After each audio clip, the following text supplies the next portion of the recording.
السلام علیکم ورحمۃ اللہ وبرکاتہ۔ شیخ صاحب، مجھے آپ سے یہ بھی پوچھنا ہے کہ کیا عورت پہ بھی قربانی فرض ہے؟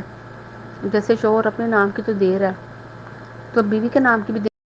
نحمده ونصلي ونصلي على رسوله الكريم اما بعد بسم الله الرحمن الرحيم حدثنا عبد الرحمن بن ابراهيم قال حدثنا ابن ابي فديك قال حدثني الضحاك بن عثمان عن عمارة بن عبد الله بن سياد عن عطاء بن يسار قال سألت أبا أيوب الأنصاري كيف كانت الضحايا فيكم على عهد رسول الله صلى الله عليه وسلم؟ قال كان الرجل في عهد النبي صلى الله عليه وسلم يضحي بشاة عنه يضحي بالشاة عنه وعن أهل بيته فيأكلون ويطعمون ثم تباهى الناس فصار كما ترى۔ رواہ ابن ماجہ فی کتاب الاضاحی، حدیث نمبر 3147۔ باب من ضحی بشاۃ عن اہلہ۔ میری بہن جی کا سوال ہے، پوچھتی ہیں کہ میرے خاوند قربانی کرتے ہیں۔ بہن پوچھتی ہے کہ عورت پر بھی قربانی فرض ہے؟ جیسے عورت کا شوہر اپنی طرف سے قربانی کر رہا ہے تو اس کی عورت کو علیحدہ سے قربانی کرنی پڑے گی، یا یہ کہ باپ قربانی کر رہا ہے تو بیٹی کو بھی قربانی کرنی پڑے گی، باپ قربانی کر رہا ہے تو بیٹے کو بھی علیحدہ سے قربانی کرنی پڑے گی؟ جواب ہے کہ نہیں۔ اسی میں مزید ہم ایڈ کر لیتے ہیں، ایک پوسٹ جو ہے وہ قربانی کے دنوں میں وائرل ہوتی ہے، عنوان مختلف قسم کے ہیں۔ مثلا ایک پوسٹ ہے میرے سامنے کہ قربانی کس پر واجب ہے۔ سب سے پہلی بات تو یہ یاد رکھ لو میرے کلمہ پڑھنے والے، میرے میٹھے میٹھے اسلامی بھائیوں، قربانی میں راج فتویٰ یہی ہے، یا کہ راج حکم یہ ہے کہ قربانی سنت مؤکدہ ہے۔ اللہ اکبر۔ اب سوال یہ ہے کہ کیا قربانی کے لیے کوئی نصاب بھی ہے؟ تو جواب ہے کہ قربانی کے لیے کوئی شریعت نے نصاب مقرر نہیں کیا، نہ تو 7.5 تولے سونے کا، نہ 2 تولے سونے کا، نہ 3 تولے سونے کا، نہ چاندی کے لیے ہے جو ہے وہ کوئی 52.5 تولے چاندی کا نصاب ہے، نہ گھر کے سامان کو، ضروریات کو مد نظر رکھتے ہوئے قربانی کا کوئی نصاب ہے۔ تو پہلی بات آج کے سبق میں آپ سب یہ نوٹ کر لو کہ نمبر 1 قربانی سنت مؤکدہ ہے، نمبر 2 یہ کہ قربانی کے لیے کوئی نصاب شرط نہیں ہے، ہونے کو آپ کے پاس آدھا تولہ ہو یا 50 تولے سونا ہو۔ جو بندہ قربانی کا بکرا خرید سکتا ہے، یعنی اتنا وہ زر رکھتا ہے، یا وہ قربانی کے بیل میں، گائے میں، اونٹ میں حصہ ڈال سکتا ہے، تو ایسے شخص کو چاہیے کہ وہ قربانی کرے، اور یہ قربانی سنت مؤکدہ ہے۔ قربانی کی تاکید بیان کرتے ہوئے نبی رحمت علیہ الصلوۃ والسلام کا یہ فرمان عالی شان ہے، جو بندہ قربانی نہیں کرتا، یعنی قربانی بکرا خرید سکتا ہے، بیل وغیرہ میں حصہ ڈال سکتا ہے، پھر بھی قربانی نہیں کرتا، فلا یقربن مصلانا، وہ عید کے دن عیدگاہ کے قریب نہ آئے۔ اللہ اکبر۔ اور یہاں ایک اور بات درمیان میں اضافی نوٹ کر لیں کہ قربانی پر تو بہت سارے پیسے لگتے ہیں، ہیں جی، مہنگائی پاکستان میں اپنے عروج پر ہے، تو اس مہنگائی کے ماحول کے اندر آپ اگر تھوڑا سا بھی بکرا مینڈھا لیں گے تو 40,000 تو آپ کے پاس پکے پکے ہونے چاہیے۔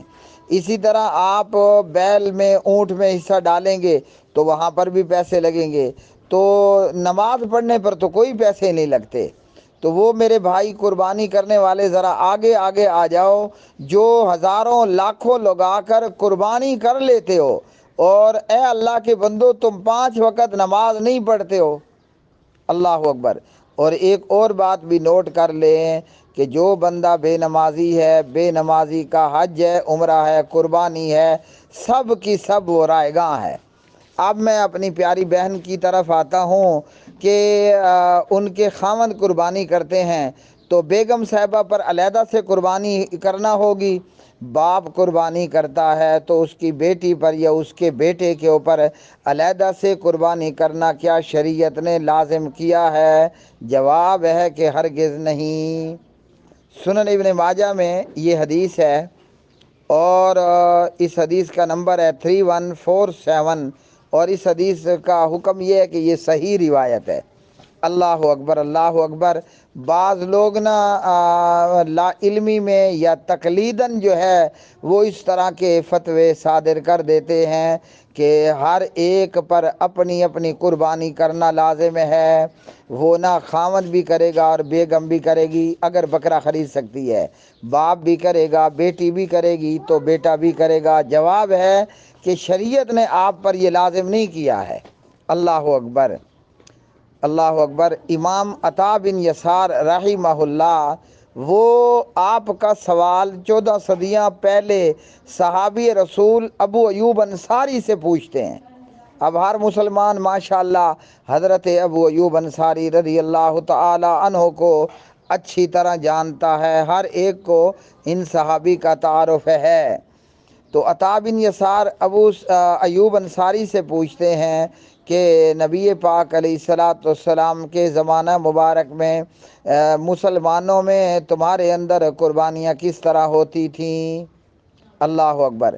اب یہ میں محمد اقبال کی بات بھی نہیں ہے، خیال کرنا میرے لا علم یا بے علم یا مقلد بھائیو، یہ کسی اہل حدیث کی بھی بات نہیں ہے، تمہارے بقول یہ کسی غیر مقلد کا بھی قول نہیں ہے، یہ صحابی رسول ابو ایوب انصاری کا فرمان ہے۔ میں یہ بھی دیکھتا ہوں میرے کئی بھولے بھالے مسلمان، ان میں جو ہے وہ عام بندہ بھی ہوتا ہے اور خواص بھی ہوتے ہیں، اہل علم بھی، جب ہم حدیث بیان کرتے ہیں تو جواب دیتے ہیں حضرت ہم نہ حنفی المسلک ہیں۔ اللہ کے بندو، کلمہ محمد رسول اللہ کا پڑھا ہے نا، تو پیارے نبی علیہ السلام کا قول فعل، آپ کی سیرت اور سنت ہر کلمہ پڑھنے والے کے لیے ہوتی ہے، وہ چاہے حنفی المسلک ہو یا شافعی المسلک ہو، مالکی المسلک ہو یا حنبلی المسلک ہو، بھلے وہ جعفری المسلک ہو، کلمہ محمد رسول اللہ کا پڑھا ہے، چیک کر لو صلی اللہ علیہ وسلم۔ تو پیارے نبی علیہ السلام حنفیوں کے لیے بھی نبی اور شافعیوں کے لیے بھی نبی اور سب کے لیے نبی تھے۔ تو یہ حدیث آپ سب کے لیے ہے، بھلے آپ کا مسلک جو بھی ہو۔ اللہ اکبر، اللہ اکبر۔ اپنے مسلک پر رہنا چاہتے ہو بے شک رہو، لیکن یاد رکھو جب امام الانبیاء، خاتم الانبیاء، خاتم الرسل محمد رسول اللہ صلی اللہ علیہ وسلم کا فرمانے عالی شان آ جائے، آگے مت کہا کرو میں حنفی المسلک ہوں۔ جب کلمہ پیارے نبی کا پڑھا ہے تو پھر یہ آپ کے لیے ہے۔ اللہ اکبر۔ ابو ایوب انصاری رضی اللہ تعالی عنہ جواب دیتے ہیں، نبی پاک علیہ الصلاۃ والسلام کے زمانہ مبارک میں ایک مسلمان ایک بکری کو ذبح کرتا قربانی میں، عید الاضحیٰ کی بات ہو رہی ہے۔ اللہ اکبر۔ ایک مسلمان ایک بکری کو ذبح کرتا، وہ بکری اس کی طرف سے بھی قربانی ہوتی اور اس کی فیملی کی طرف سے بھی قربانی ہوتی، وعن آل بیتہ۔ اب آپ کو بتانے کی ضرورت نہیں ہے، میں محمد اقبال کے اہل بیت کے اندر یا پھر الیاس بھٹی کے اہل بیت کے اندر یا پھر آصف کے اہل بیت کے اندر یا پھر چودھری عبدالغفور کے اہل بیت کے اندر، اللہ اکبر، اللہ اکبر، یا ظفر اقبال فرام جہلم، ہمارے اہل بیت میں کتنے کتنے لوگ ہیں آپ سب جانتے ہو۔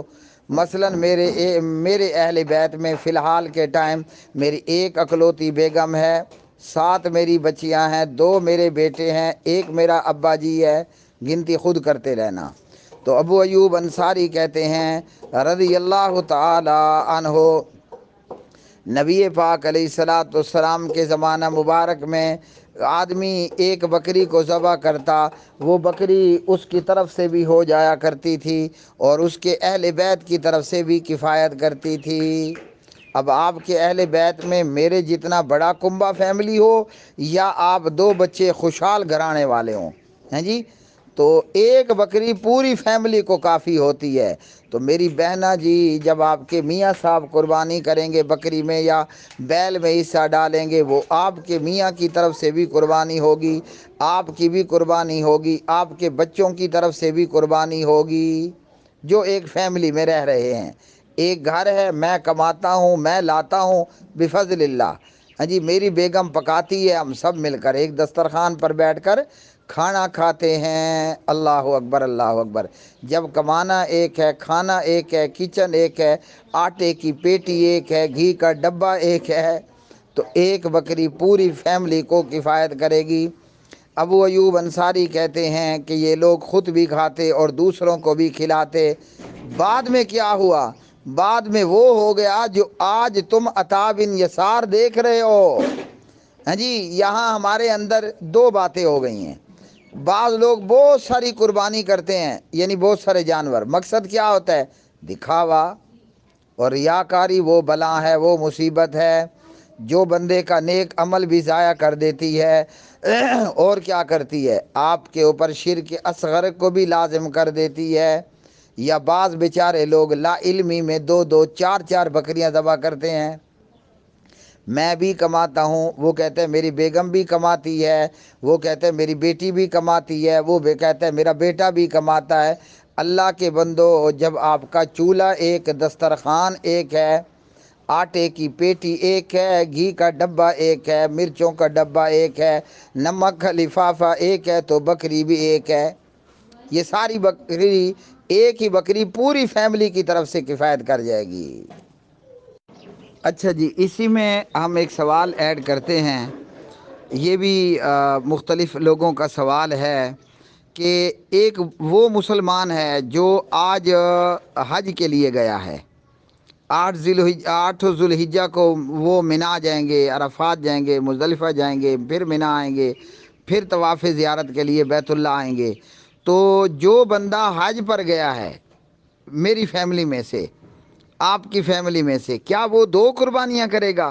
ایک وہ جو حج میں اور ایک وہ جو گھر میں؟ تو جواب ہے کہ نہیں۔ لوگوں کو کہتے ہوئے سنا گیا ہے کہ جو حج میں قربانی ہے وہ شکرانہ ہے، اور جو گھر میں قربانی ہے وہ واجبانہ ہے۔ تو جواب ہے کہ یہ بھی آپ کی مسٹیک ہے۔ یاد رکھ لو کہ حج 3 قسم کا ہے، حج تمتع، حج قران اور حج افراد۔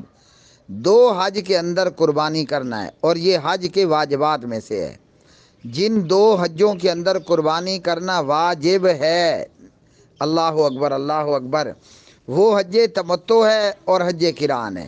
اور کوئی بندہ اگر حج افراد کر رہا ہے تو اس پر قربانی نہیں ہے، تو وہ قربانی حاجی کو 10 ذوالحجہ کو منا میں کرنی ہے، اور یہ حج کے واجبات میں سے ہے۔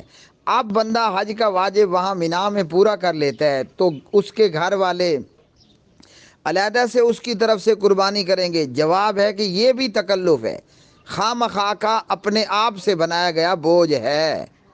اللہ اکبر، اللہ اکبر۔ جو لوگ قربانی کا نصاب مقرر کیے بیٹھے ہیں، میں ان سے پوچھتا ہوں آپ کے پاس نبی پاک علیہ السلام کا کون سا فرمان ہے کہ قربانی کا بھی نصاب ہے؟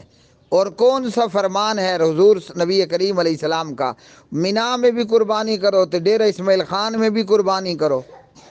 اللہ اکبر۔ وہی حضرت ابو ایوب کی انصاری رضی اللہ عنہ کی روایت کہ جب بندہ حج پر ہے، حج کی قربانی اس نے کر لی، اب فیملی اس کی گھر میں قربانی کر رہی ہے، تو یہاں ایک بکری میں وہ بھی شامل ہو گیا۔ شریعت نے حاجی کو 2 بکریوں کا حکم نہیں دیا کہ منا میں بھی کرو تو ڈیرہ اسماعیل خان میں بھی کرو۔ اللہ اکبر۔ اللہ کے پاک نبی علیہ السلام کو دی گئی شریعت بہت آسان ہے۔ کاش کہ ہم فخر، غرور اور تکبر اور ریاکاری کو لے کر یا اپنی لا علمی کو لے کر شریعت میں خود ساختہ سختیاں پیدا نہ کرتے۔ اللہ تعالیٰ آپ سب کا حامی اور ناصر ہو۔ اللہ ہم سب کو، جو مسلمان حنفی المسلک ہے، شافعی المسلک ہے مسلمان بھلے جعفری المسلک ہو، اللہ ہم سب کو اپنے پیارے حبیب اور پیارے محبوب محمد مصطفیٰ محمد الرسول اللہ صلی اللہ علیہ وسلم کی سنت اور سیرت پر عمل کرنے والا بنا دے۔